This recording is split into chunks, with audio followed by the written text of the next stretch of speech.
All right, recording in progress. Welcome into the podcast today, folks. I'm here. My name is Kevin. Obviously, we got T-Bone on the other line there. How's it going today, T-Bone? Great. Fantastic. That's good to hear. I wanted to start with a throwback to early, I guess, late 2021 into 2022.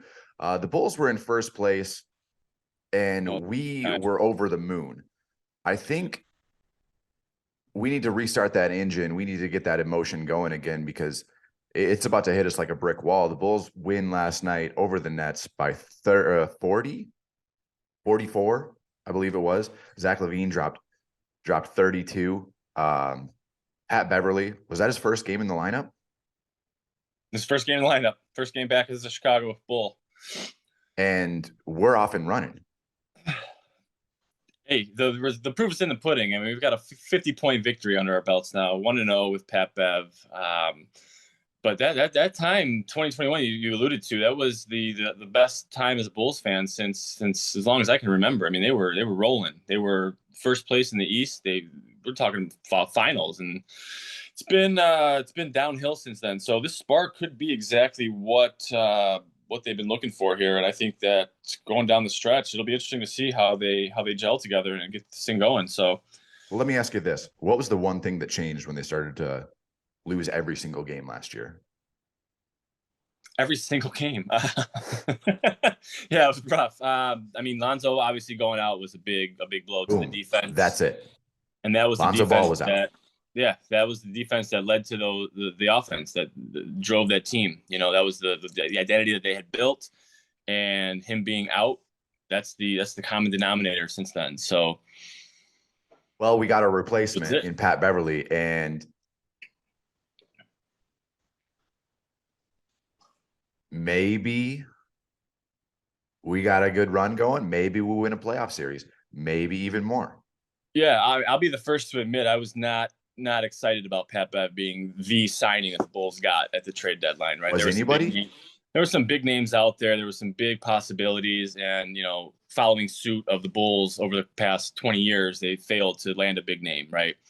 So bringing in Pat Bev, hometown kid, he's been a savvy vet. He's not someone that's exciting, but seeing was he getting minutes on the Lakers this year? He started with the Lakers. Yep. Yeah, but was he actually playing? Like, I don't think he was playing that much. He's getting a little run. He's getting a little bit of run. Pat Bev expected minutes. Yeah, they had him, cooped up in a bird cage right now, and he gets to the Bulls and he gets to really spread his wings a little bit. Take off down the runway, and now we're seeing a Bulls team that, hey, run with us. You know what I'm saying? Yeah, and he may not be the big. He see red, and he may not be the big name, but a lot of professional basketball right now comes down to chemistry. And if he's the right fit and the dynamic they need, that's all they could possibly need. And AK sees something in him that fits with the team they've got in place now. He's in love with the team he's put together. Obviously, he didn't want to make a big move, and Pat Bev might just be the guy that fits what we needed. So I reluctantly am excited about what the Bulls can do. They've broken my heart many times over the last 20 years. So I'm not holding my breath, but he could be the missing piece, like you said. So, I mean, a quick 1-to-1 comparison here. We had last week the Bulls played this Nets team fresh off of losing all of their players to trades. Mm-hmm. The Bulls with trotting out the same team they've been trotting out, and they got blown out of the water. Right. Zoom ahead to this week. What changed? We got a point guard. You got a point guard. And we're well on our way back up the rankings, possibly to that number 1 seed. How far out are they right now of the number 1 seed? I want to say they're 11th or 12th in the East right now. Right. But it can't be, 5 games out maybe? Let's check it out right now. Let's pull up the standings.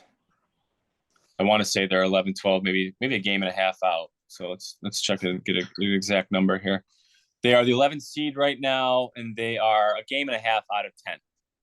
Yeah, but no. So 10th is the cutoff for the play-in. You're getting the play-in, yeah. So they'd be looking at a matchup with the Heat, the Hawks, the Raptors in that playoff series or that play-in game. So all of those teams you just said, they're all a mess.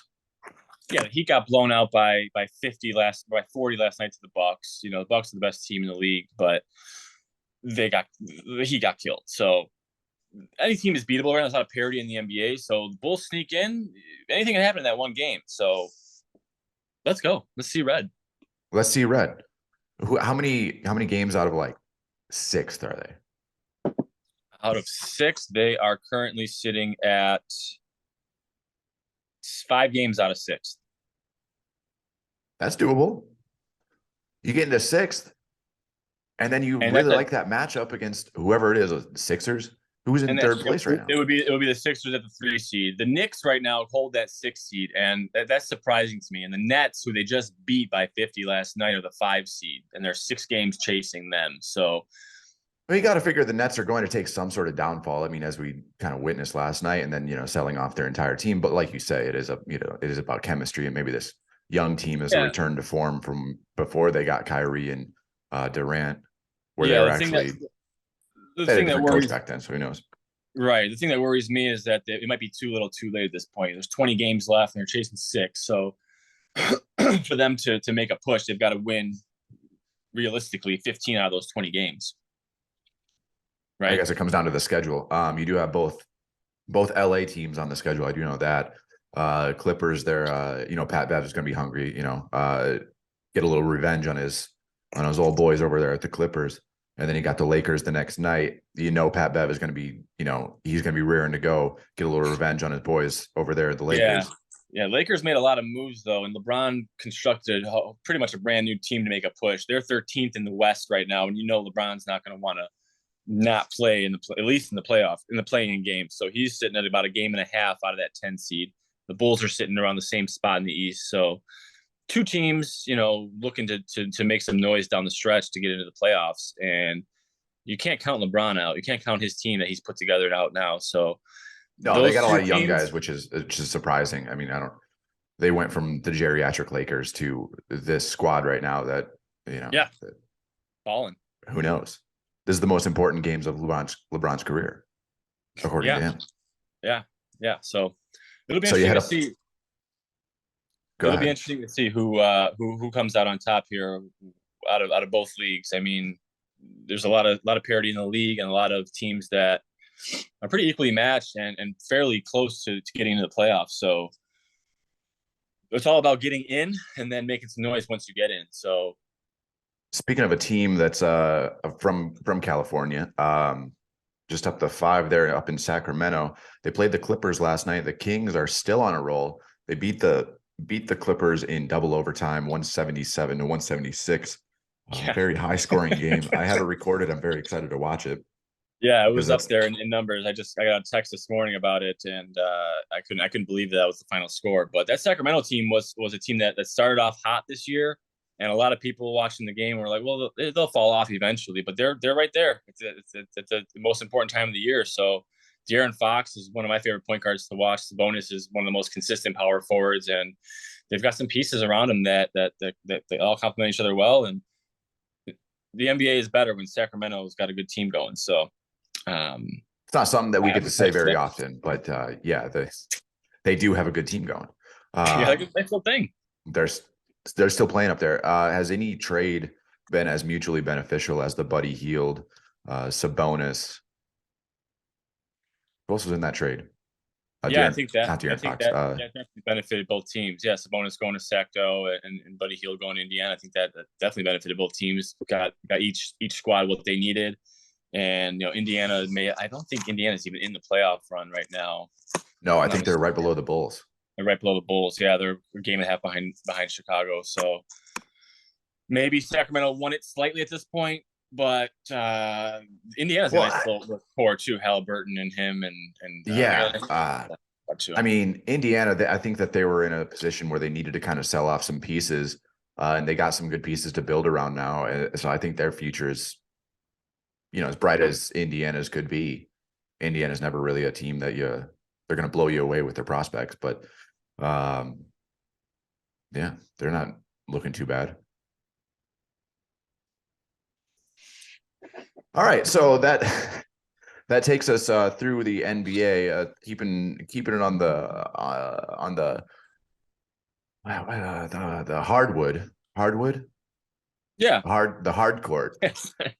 We got March Madness around the corner.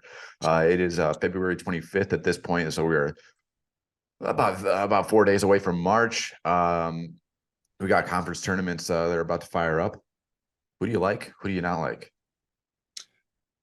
Well, I love this Houston team. I think that they've got guys that have been playing for a couple of years now that they've sniffed the tournament. They're in the Final Four last year, I want to say, Yeah, I believe and so. they're a team that plays hard on both ends of the floor. They put a ton of pressure on defense, put their opponents in a lot of tough spots, and explosive on offense. I like Houston as a clear favorite right now to take it all. Kansas has been surprising me. I'm not a Kansas fan by any means, but their team, they rallied back against Baylor last weekend, a game I thought they were going to get blown out of the water, and watching those first few minutes of the game. And Bill Self is a guy that challenges his players to step up and play defense, and they did. They turned that game around, and they look good coming down the stretch as well. Sleeper team right now for me is actually a team that was ranked number 1 early on this season. Can I guess what it is? One. I'm sure you know what it is. Would you say preseason number 1? They were a preseason number 1 team. That was North Carolina, yeah. That was the Tar Heels, baby. Oh, okay. That's not who I was gonna guess, but I like him as a sleeper right now. a sleeper for what? Like a championship contender? As a championship contender. Yes, sir. Definitely coming out of the ACC. I like them. That conference is wide open right now. A lot of talent on that North Carolina team. The main challenge for them is to stay healthy right now and stick to their game plan. They get thrown off their tracks a little bit, but a couple tough losses throughout the year. But I like them to bounce back at the right time this year and show.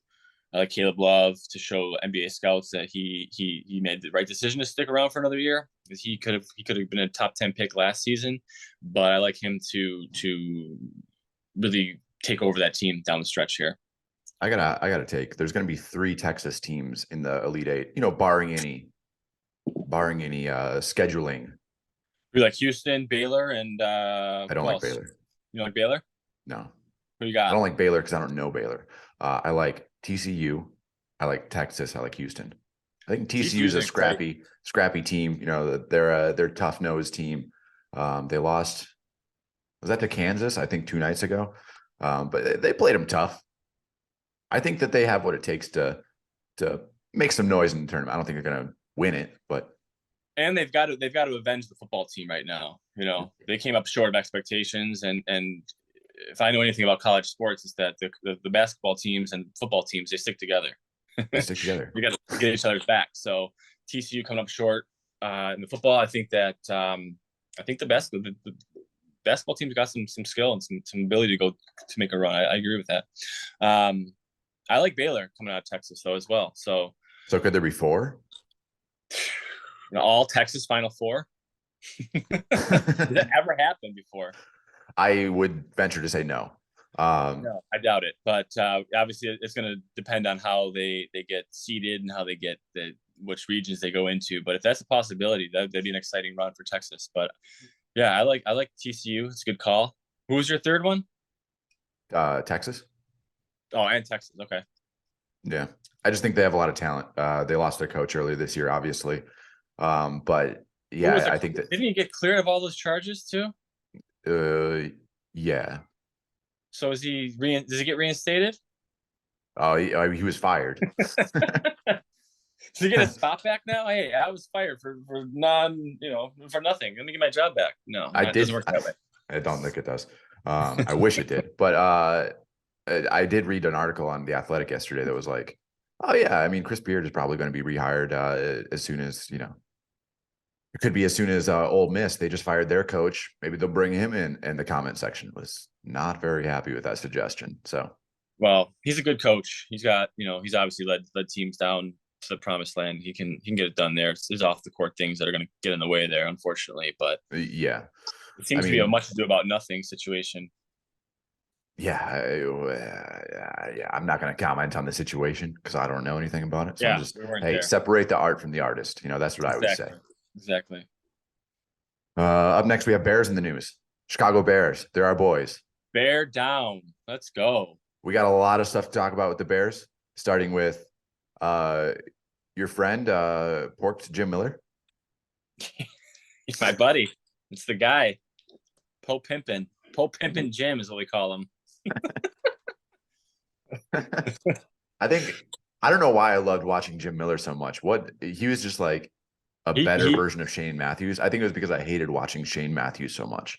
Yeah, I think that both of us probably romanticized Jim Miller because we were kids watching the Bears at that point. I'd love to go back and watch some tape of Jim Miller just to see exactly if it was any good or if it was just, that one pass they got per game that was so exciting that we're just like, yeah, Jim Miller. Yeah, and then great.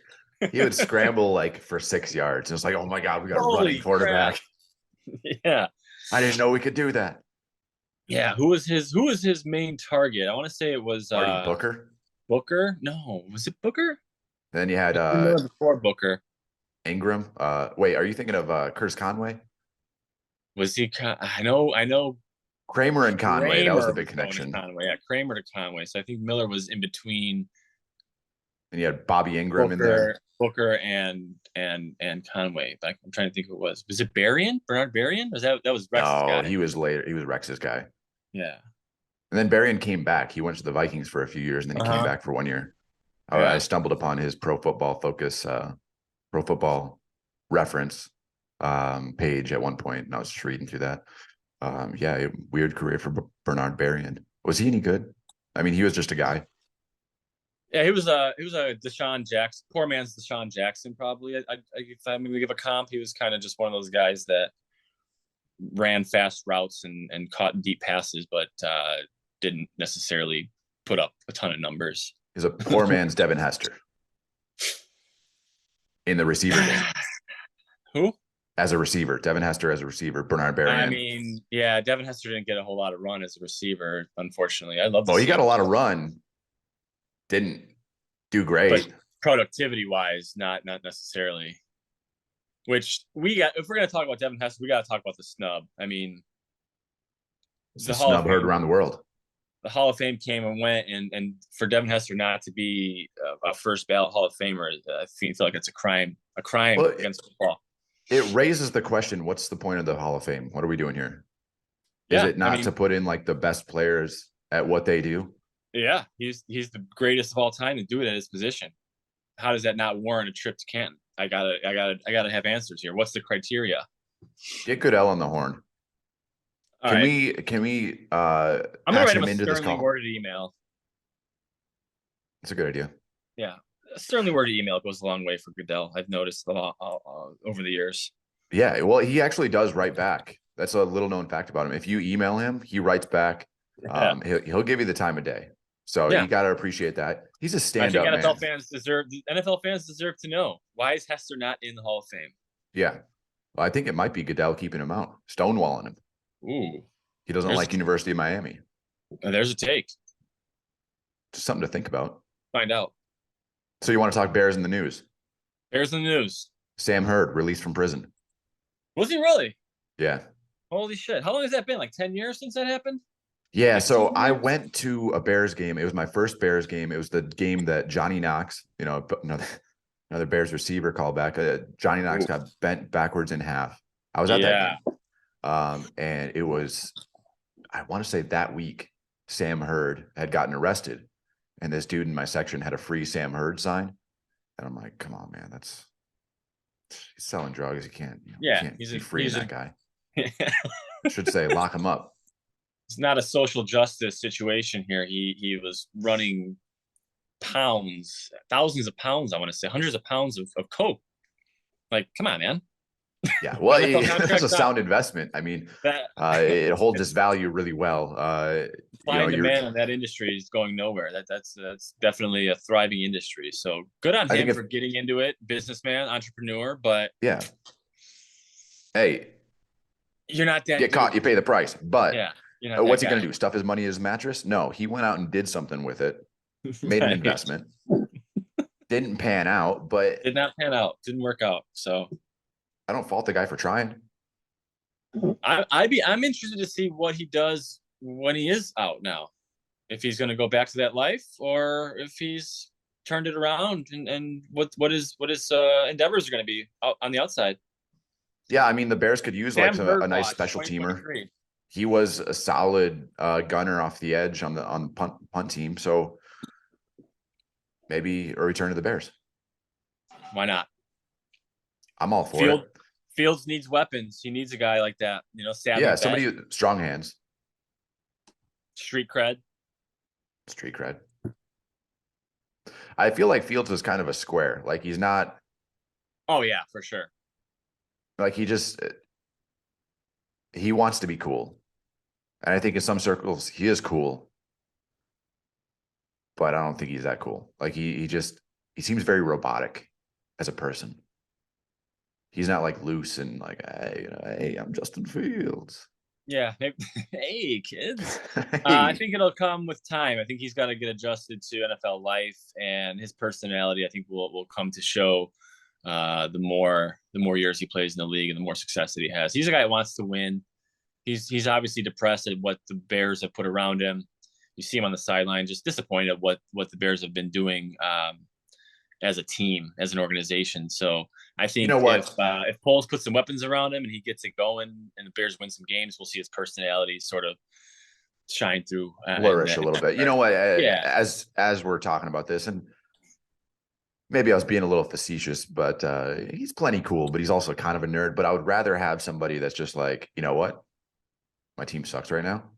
I'm not going to make this about me. I'm not going to be a big showman. I'm just going to put in the work, and then I could celebrate when I get in the end zone. Mm-hmm. Right now, we're getting stuffed at our own 20-yard line. Ooh, it's a tough watch. It was a tough watch this past year. So this off season, Poles has got a daunting task in front of him. He's got the most money to spend out of any GM. He's got the number 1 pick and a lot of holes to fill on the team. So do you think the Bears are actually going to trade the number 1 pick? No, I do. I don't think so either. They're going to pick number 1. I think they're going to pick a wide receiver. And who's the, you know more college football than I do. Who's the kid? Is it Georgia? Are you serious right now? You think they're picking a wide receiver number 1? What do you think? Because you've been pretty straight the entire time. Like I've been kind of jokey, but like, who do you think they got to pick at number 1? They need a guy. There's they need a guy. You got me good there.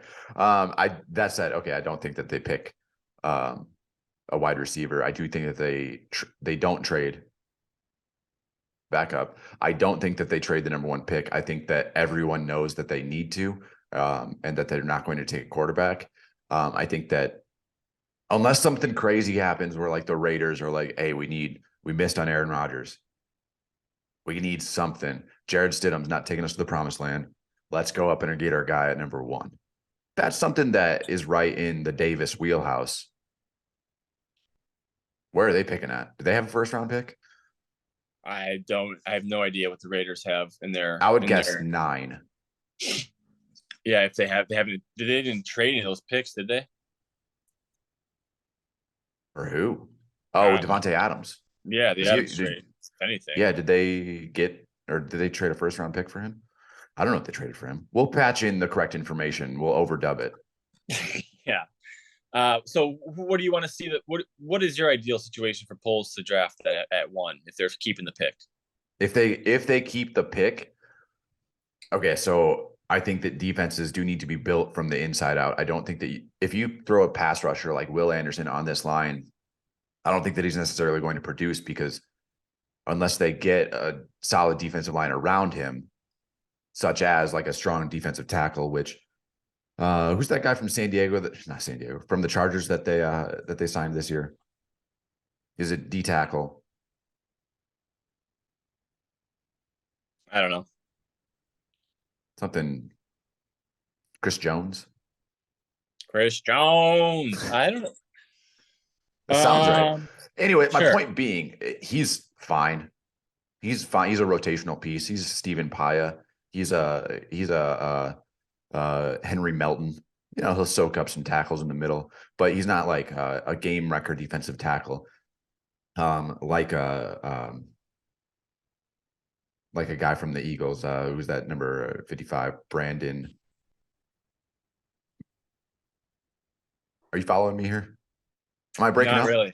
So where are you going with this? Where are you going with this? What I'm saying, where I'm going, where I'm looping this around to is that if you throw a pass rusher out there like Will Anderson, he's not going to be what you want him to be. I mean, you saw what Khalil Mack turned into when everyone was just like, okay, we just need to double team Khalil Mack because they don't really have anybody else. Leonard Floyd isn't going to get to the quarterback. He's too scrawny. You can take him out with one guy. So you throw if you get like a Jalen Carter, this big dude who he just looks huge. The dude from Georgia. Mm-hmm. Okay, I didn't know how versed you are on the draft prospects, but Jalen Carter, I think if you don't move out of number one, you got to get him. Plus, it keeps that Georgia to the Bears pipeline going, which that's been lacking. Yeah, but I mean that's such a strong pipeline. We got Leonard Floyd, Justin Fields made a pit stop there. Obviously, you had Javon Wims. Was that his name? The guy that punched? Yep, that was him. That's the guy. Yeah, he was a 7th-round pick. I thought he was going to be something, but anyways, yeah, that's what, if they keep the pick, which I think they're going to, because I don't think anybody's coming up to get it, because I think the Raiders are picking like 5th or 6th. Anyways, point being, I think the Texans are going to stand pat because they know that they're getting one of the 2 best quarterbacks. I think the Colts are probably going to stand pat because whoever's picking 3rd, I'm forgetting right now who it is, but whoever's picking 3rd doesn't. Arizona. It's Arizona. Yeah, they don't need a quarterback. So the 2 teams that do need a quarterback in the top 4, the other 2 teams aren't picking one, so they can just hang tight. Mm-hmm. Yeah, you got the Colts there at number 4. They need a quarterback.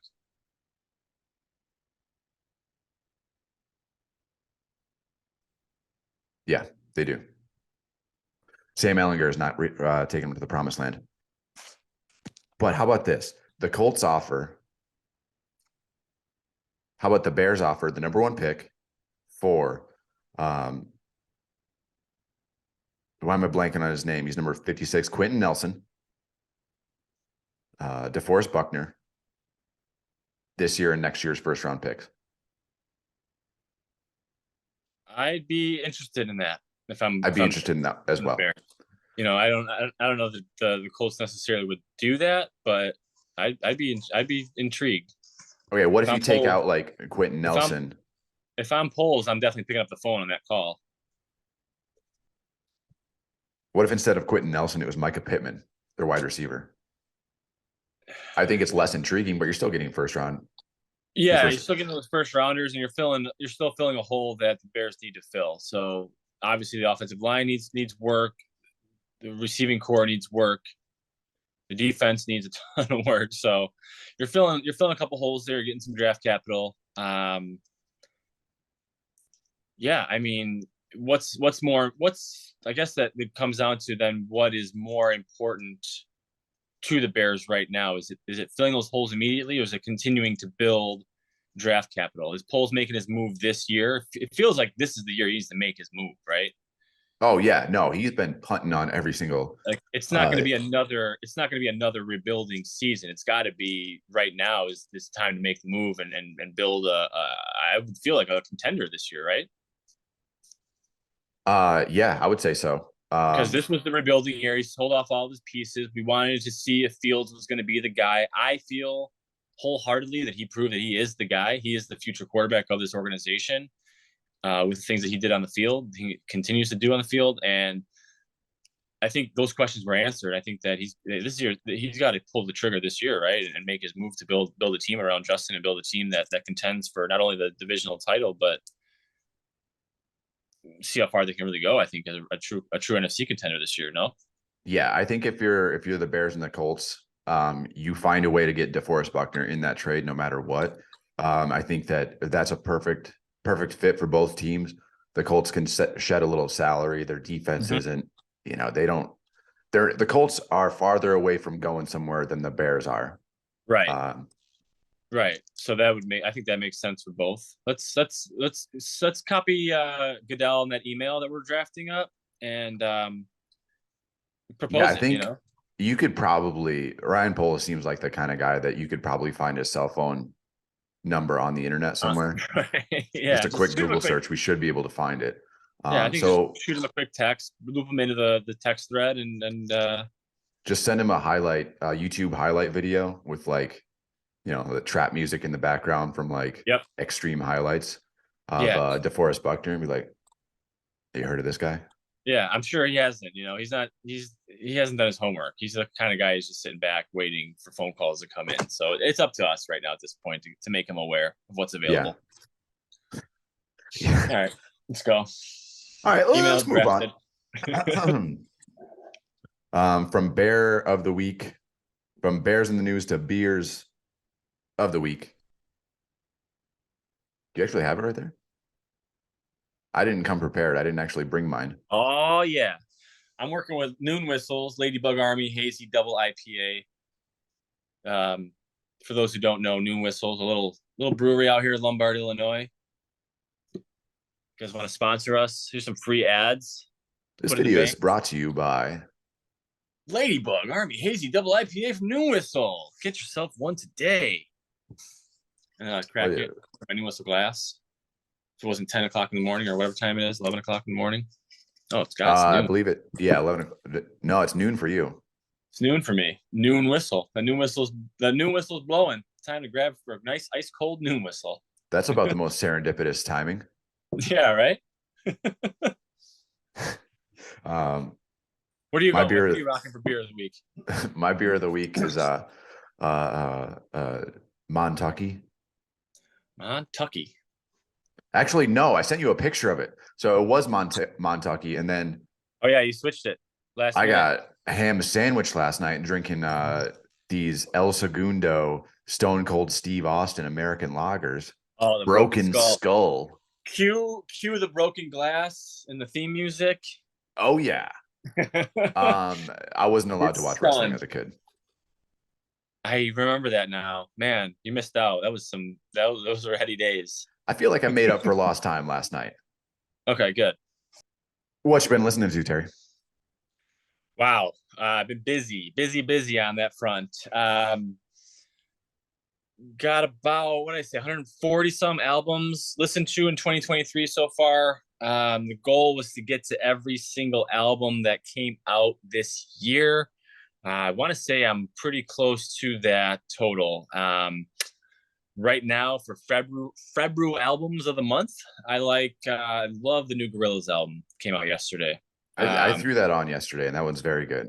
I loved it. The last couple albums they put out, I felt needed a little bit of editing. They needed to get trimmed down just a little bit.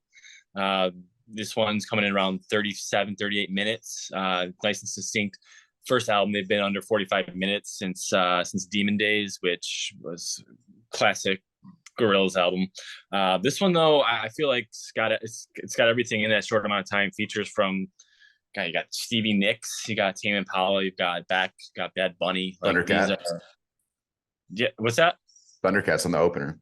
Thundercat on the opener. I mean, it's quality. It's quality all around. What does Thundercat do on the opener? Is he singing? Because it's not really his bass. It's not his bass. No, I think he's singing on it. Okay. But the Stevie Nicks feature was very interesting too, because it was very like backgroundy, almost sounded electronic. Definitely threw some effects on there. It was interesting. Yeah, I want to see him go back and edit some of those Fleetwood Mac albums with the same sound. See how that turns out. But I love it. I thought it was a great album. It's a great album. It's going to be my front runner right now for album of the year. Whoa! Taking over. Yes, sir. Taking over that spot held previously by Lil Yachty. I didn't like that Lil Yachty album. You didn't like it? I made it. It's a polarizing album for sure. I feel like 30 seconds in, I got it. I understood it. I see what you're doing, Lil Yachty. I don't like it. Yeah, there's been a lot of chatter that he didn't write a lot of the music, that he brought in some producers on it to get him consideration for Grammys later on in the year and stuff like that. But that's entirely what it felt like. It's just it's not his music. Like, he's not writing that. He's not playing guitar. No, but it's a cool concept. I thought it was an interesting choice for him to sort of branch out into the world of psych rock and progressive rock and do these songs that he's singing on still. He's still putting his Yeah, foot I guess I'm his fingerprint on it. I think it's a great album all around. But the Gorillaz album overtook it this month. Um, best animated band of all time, right? I mean, who's challenging him for that crown? Match School Bus. Give me Gorillaz. Fair enough. There was a Magic School Bus video game that I played on my computer, where they like Shout out rapped Mr. and stuff. Frizzle. Shout out Mr. Yeah, Frizzle. yeah, it was all about like going to the solar system. I think it was Oh yeah. entirely about the solar system. It was pretty Some sick. quality programming for Magic School Bus. Yeah, there's a rap about one of the planet's moons. You know, a lot of the planets have moons. I know I'm not really helping right now. I apologize. What other albums did you like this month? I noticed that you didn't listen to Jesus Changed My Life by Katie Nichols. I did. Yeah, I did not even. It did not come onto the radar. Somehow missed it. But I really like this band, Male. It's M parentheses HAOL. It's a very much underproduced punk rock record from the band. It's got a lot of really interesting tones or themes that I feel like need to be talked about in this current day and age. Really like the one from the Waves, which is coincidentally enough the other member of Blur. So Damon Albarn, who fronts Gorillaz. That is Yeah, coincidental. the other guy is on Waves now. I forget his name's not coming to me, but he's the other member of Blur. We'll call him for now. Is that only two guys? They had a band, but they were the two main guys. Gotcha. I love this album from Lance Skywalker. Super lo-fi hip hop record. How do you quantify? Or how do you trying to think of this sort what albums you like, what albums you don't like? Audio didactic, dude. Crazy. Lance Skywalker, get into it. So I first just go off of just organic feel, how I felt listening to the record, if it captivated me to continue through the entire thing. Because I'm grading these from front to back, where I'm not saying, okay, this album had one banger and the rest were decent. Let's put it on the list because that one song makes up for it all. I'm looking at the entire project, looking at what goes into production, lyrical content, and then an overall sound. Do you score it? I kind of mentally score. I'm not writing down any of these scores, so to speak, but mentally scoring it as I'm going through the album. Do you just like write notes on it? Like, how do you remember?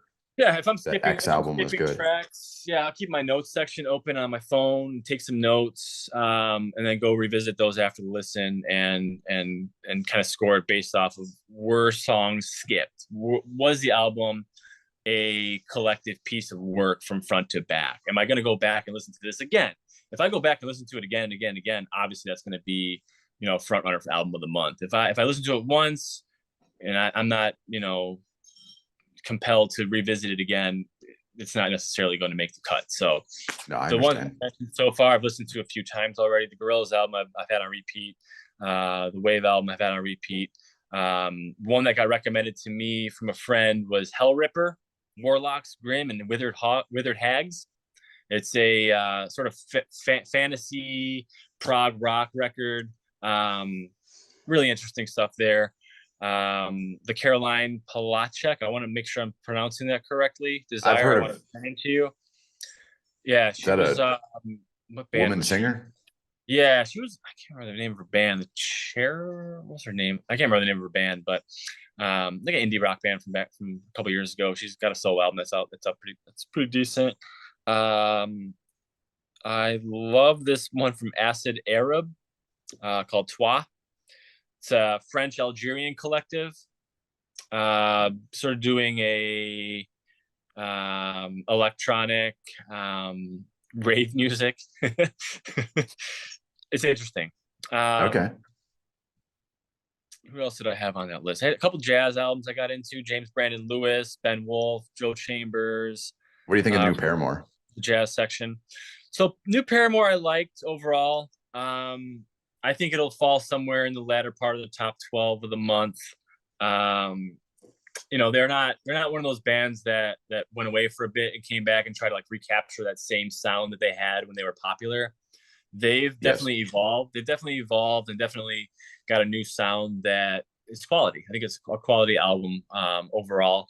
A nice matured album for a band that was wildly successful back around that pop punk era. Which Yeah, I love. agree. It was quality. I mean, I think it was good, not great. I mean, when you start out with the great song like "This Is Why," and then it didn't build on that sound at all. It just kind of reverted back to some more tried and true sounds, rather than it's there. Really going with the more like experimental, for them at least. I mean, obviously it's not crazy experimental music, but when I heard that, I'm like, wait, this is Paramore. Yeah, it's an the rest of their evolution album was like, yeah, this is Paramore. For sure. I think it's a nice evolution for them. So that's a little preview of the countdown. I think I'll have a full in-depth analysis of each one I mentioned, as well as some added ones to the top 12 of the month. So what's today? 25th? 25th. Yeah, so a couple days. Look for that on the blog for a full deep dive into the albums of the month. So what are you looking forward to next month? Oh man, I've got to look at the list. I got a few off the top. Yeah, go for it. Lana Del Rey. Oh, Fall Out Boy. I think I'm interested to see what Fall Out Boy does for this one. We mentioned like evolving sounds for Paramore. I'm interested to see if Fall Out Boy falls back on their sounds from what made them popular, or if they've got a whole new thing coming out at us. So it sounds like they're going back to more of the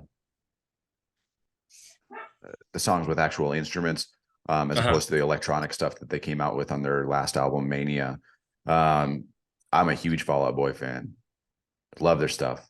Didn't really care for Under the Corks Tree when I was growing up. Never really got into it outside of the hits. And then I don't know, like 5 years ago, I dove into their discography and I really loved it. I just missed the cusp. I think I'm just too old for Fall Out Boy. Like I just missed Fall Out Boy, I feel like, but I don't not like them, and I don't obsess. It's just very fun pop rock. Yeah. I'm excited about the Kali Uchis album. She's always put out some really cool experimental R&B tracks. I'm excited for that one. Pussifer, obviously they're quality band that I've followed for years. That Maynard is a wild card, so I'm kind of excited to see what he does with Pussifer in that project. Trying to think who else has March albums coming out. Lana Del Rey will be a good one. I'm excited for that for sure. I really liked the first two singles. They weren't anything flashy, but it seemed very much in that like Blue Banisters type of style, very like understated. Yeah, Ellie Goulding, I think, has got one coming out this month. Depeche Mode. Yeah. One of their guys died. Oh, okay. Bummer. Yeah, did you know that? I did not. Yeah, and their album's called Memento Mori. Yeah, Memento Mori. Oh, yeah, so okay, that makes sense then. Might be a little emotional. Bring the Kleenex. I might need to. M83, yeah. Yeah, M83's back with one called Fantasy coming out. That should be good. They're always consistent. Miley Cyrus got one, I believe, right? Yeah, that's gonna ruin my month probably. I don't think I'm gonna be able to escape that album. The single is just perpetually in everyone's head, I think. Yes. Talib Kweli and Madlib are putting together an album the first week of March. Liberation 2, that should be solid. Madlib's one of my favorite producers of all time, so I'm excited to see what he does with Kweli on that one. And then Haken, who's who could forget? Sort of a Tool ripoff, but I like them. Let's see what they do. Clay Haken. He's back. What's that guy up to? Isn't he like running for senator or something like that? Yeah, I don't think he's still running. I think he lost. Well, not the first time. Yeah, right. Runner up. Shouts out Ruben Studdard. Yep. Ruben Studdard. I got on the list here Aaron Rodgers watch. I know that You added this as a late addition to the pod list. Hey, I we're added both it. I Rodgers thought you added guys. that one. We're both Rodgers guys. No, he's Love like him on there's and off the field. right shenanigans. I mean, he's a guy. Obviously, as Bears fans, we're growing up watching him, and there's a Gambino line from one of his songs back early on his catalog. It's like, I'm stepdad. You hate me, but you will respect me. And Rodgers is kind of that guy. I don't necessarily hate him. I just, if he wasn't a Packer, he didn't say some of the things that he says, I just, I'd respect him a little bit more. But I do respect his accolades. I will say this: Say it. He's due for a Super Bowl win. For He all sure is. For all the praise that he gets, all he's really done is run a division that has been mid at best. Yeah. I mean, one Super Bowl in his career? Sure, he won one. I'll give him that. He's been to one. He has not been. He's even been back to one since they won one. Yeah, it's. I've never seen a guy get so much praise for doing so little. Yeah, he's the regular season champ. Congrats. Right. Pretty cool. And he's going back to the Packers, right? I would imagine so. Yeah. Yeah, that's where I fall on that. Everyone's getting all gussied up saying, "Oh, he's gonna, maybe the Raiders, maybe the Jets." Rodgers. I mean, didn't we just do the same thing last offseason with him? 100%. And he's having fun with it. He's like, "Oh, the media wants to talk about all this stuff," and you know what you're doing, dude. Yeah, exactly. He's going in dark caves and taking hallucinogenics, which is great on him. I'm not gonna knock him for that, but do what you want to do. Don't make it a big spectacle about where you're going to end up if you know where you're going to end up. You know what I'm saying? I think it says a lot about this country that Sam Hurd sitting in a prison cell for basically the same thing that Rodgers is flaunting all around the league. Right. It's legalizing marijuana and selling at dispensaries while you've got thousands, millions possibly of people locked up for that same exact crime. So release them all, or don't release it, or don't make it legal. Come on. That's what I'm saying. Let's get real. No, I think that he does have like a good amount of foresight. He understands that, like if he goes to the Jets, like the Favre comparisons are not going to stop. And I think that he hates that so much. Yeah, he understands himself as a brand though, and his brand right now is creating conversation, creating some controversy around him, so that people stay talking about him. And if they don't talk about him, then his brand is null and void. So he's got to create these little scenarios and his little shows to kind of, get people talking about, well, what's Rodgers going to do? What's he going to do? And yeah, I think in all reality, he's a Packer for life kind of guy. Yeah. I think that suits him. I think that he wants to be a Packer for life. All this circling back to Bears talk, do you feel that Rodgers staying a Packer bodes well for the Bears or not? For the immediate future? The immediate future in the coming year, I would say no, it's not good. He's going to beat the Bears. He does it every single time. Now, will he win the division? That's a great question. You got Kirk Cousins up there who was just rearing to go. He's lining up to put together another MVP season, as he always does. Taking Rodgers off the field, things out of the equation. I saw a Packers team that, he struggled to get on the same page as his receivers early on in the season, but they really came around late in the season. That worries me as a Bears fan, is that their chemistry with a full off season again, and the opportunity to get on the field together. That does worry me as a Bears fan to see that chemistry in play on the field. So, but the thing that I think is a big turning point is that when all the wheels were flowing in the right direction, everybody was on the same page. They were looking like the unstoppable Packers, where everyone's like, hey, the dark horse Super Bowl, maybe the Packers, watch out for them. And they had to get a win against the Lions, and they didn't do it. The Lions came in town and took care of business. So hey. I think that that's a pretty big turning point in this storybook. does that make him hungrier though coming back? Does that fuel them into the next season? Does Rodgers want to come back to Green Bay to avenge that? Does he want to show the Packers faithful that he's their guy for life, or does he go somewhere else? We'll see. I think it's like a chink in the armor. Like everyone's just like, okay, we've seen it before where he just like turns it on midway through the season. Boom, they run through everything and get to the playoffs and choke. And they seem to be on that path this past season. And then they didn't. So it's Detroit. Like, whoa, hold on. Maybe his time is coming to an end. Hey, as a Bear fan, I'd love to see it, but yeah, I would love to see him come back to the Packers.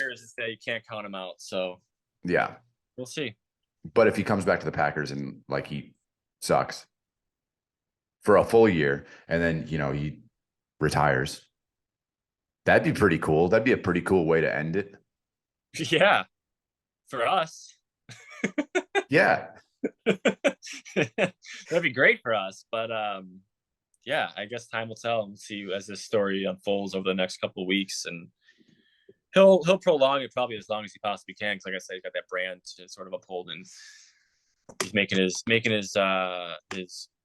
rounds on the media tour and whatnot. So we'll see. We'll see. TBD. Hey, TBD. We'll find out. TBD. I got one last topic. Bird of the week. What do you got? Woo! This is what I've been looking forward to since you brought it to the docket. So I'm going with a bird that misunderstood bird. You may know it as a rat with wings, rock dove. They've been called city doves. Give me the pigeon. All right, we got the pigeon on the board. Bird of the week. This week's bird of the week is the pigeon. I'm a Chicago kid. I gotta pay my respects to the pigeon, man. They're everywhere. They're strong-willed. I think they're a lot more beautiful than people give them credit for. Yeah, they're gray, but like they got that like iridescence going on in their feathers. They got some beautiful eyes. Mm-hmm. I think you can't look their eyes is green, right? You can't look straight in the eyes. Do not look straight in the eyes. You don't want to know what happens. You don't want to know. You don't want to know. Trust me. Give me the pigeon, though. Strong bird.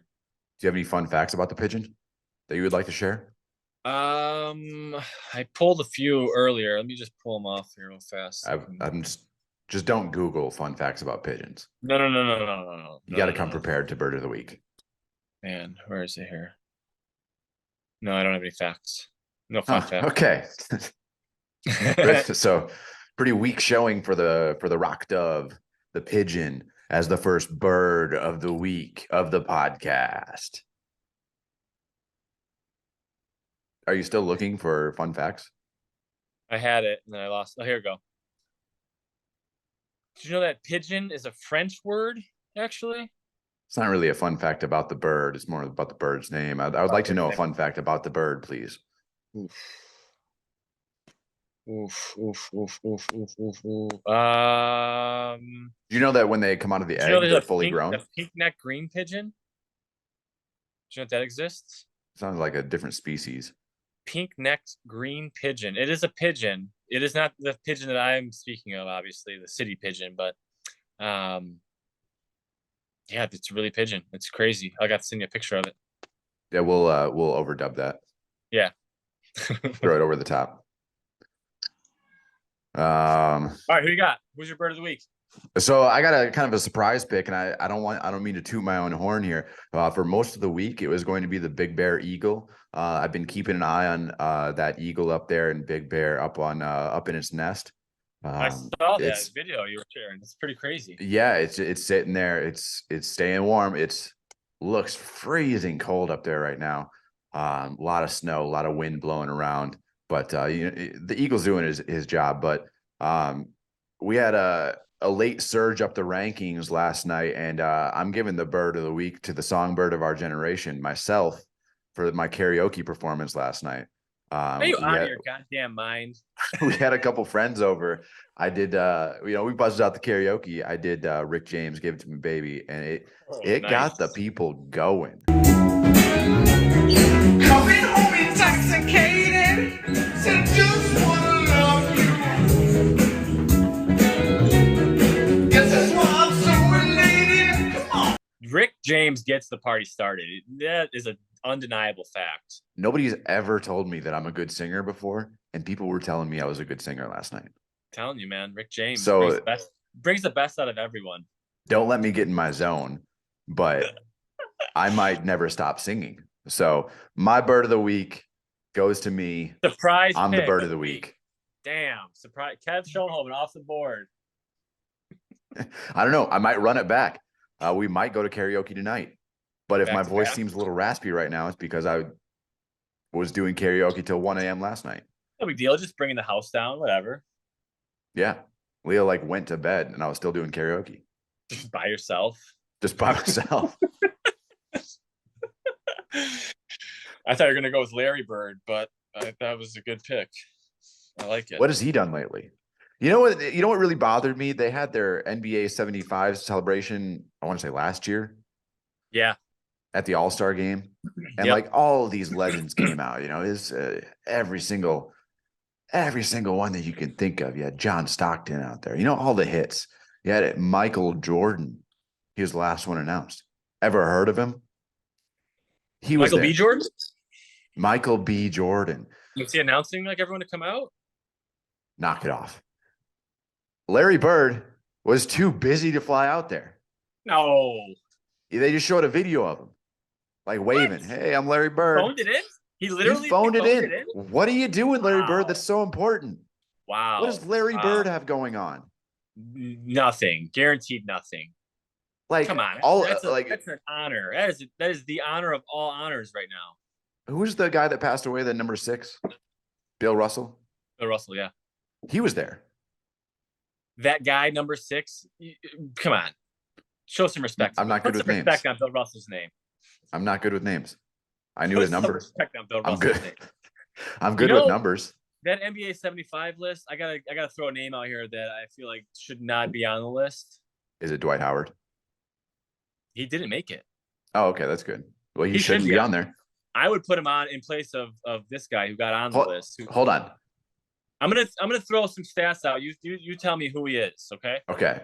Throw a little bit more than stats. I know I said I'm a numbers guy, but these are the accolades. These are the accolades that got him onto the NBA all-time 75 list. So we're talking about the all-time greatest players in NBA history. There's 75 of them. How many championships? NBA Rookie of the Year, 2011. No, 2012. Maybe 2011 or 12. Anyway, NBA Rookie of the Year, several-time All-Star, 0 NBA championships. He's a current player.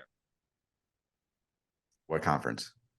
He just won the 3-point contest. Wait, Western Conference. Dame Dollars is one of the 75 best players of all time. Yeah, I love. They probably should have shortened the list. I feel like I love Dame Dollars. Don't get me wrong, but all-time 75 greats. No. For what? No. He shoots long threes. For what I just named. That's it. That's what I'm saying. Yeah, that's it. That's come on. That's not a resume. Dwight Howard is a multiple winner defensive the player slam of the dunk year. Contest. Oh. He won the dunk contest once, I believe, but he's a defensive player of the year. I want to say 4-time defensive player of the year. Was Blake Griffin on the list? No, God. No. Okay.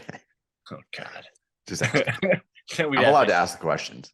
Yeah, absolutely. These are the hard-hitting questions people want to know. Maybe maybe the next episode we'll break down the NBA 75 a year later. We probably should.